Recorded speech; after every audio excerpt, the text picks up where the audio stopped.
ప్రధాని నరేంద్ర మోడీ గారు శ్రీశైలం రాబోతున్నారు. మరి ఈ జగద్గురు పీఠానికి ఈ ప్రధానమంత్రి పరంపరకు ఎంతో అవినాభావ సంబంధం ఉంది. ఈ పీఠ నరేంద్ర మోడీ గారు కూడా శ్రీశైల జగద్గురు పీఠాన్ని దర్శించబోతున్నారు. श्रीशैल यह एक तीर्थ क्षेत्र है। बड़े बड़े लोग भी क्षेत्र में आके गए हैं, जैसे नेहरू जी आए हैं, इंदिरा गांधी जी आई हैं, देवेगौड़ा भी प्रधानमंत्री जब थे वे भी आए थे, और नीलम संजू रेड्डी भी आए थे।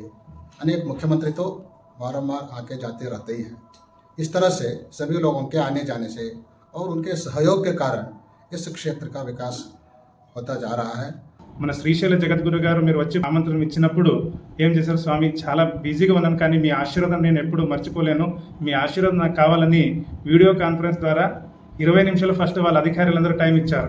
కానీ అక్కడ కూర్చున్న భక్తులందరూ చూసి, గురుగారిని చూసి మోడీ గారు 45 నిమిషాల వరకు ఆ కార్యక్రమంలో పాల్గొన్నారు వీడియో కాన్ఫరెన్స్ ద్వారా. అంటే మోడీ గారికి ఉన్న, గురుగారి మీద ఉన్న భక్తి ఆ కాన్ఫరెన్స్ ద్వారా మాకు అందరికీ తెలుస్తుంది. 3లో స్వయంగా జగద్గురు గారికి మోడీ గారి ఇంటికి పిలిచి అక్కడ సన్మానం చేసి గురుగారు అన్నారు, మీరు ఈ భారతం అంతే కాదు విశ్వ నాయకుడు అవుతున్నారు మీరు, కాబట్టి మీరు కూడా 12 జ్యోతిర్లింగంలో అత్యంత 2వ జ్యోతిర్లింగం అంటే అది శ్రీశైలం మల్లికార్జున స్వామి జ్యోతిర్లింగం వచ్చి ఆశీర్వాదం తీసుకోవాలని చెప్పినప్పుడు 2023లో పండితారథ పీఠం తరపున, మరి శ్రీశైల మహాక్షేత్రం తరపున భక్తులందరి తరపున మేము స్వాగతం పలుకుతున్నాము.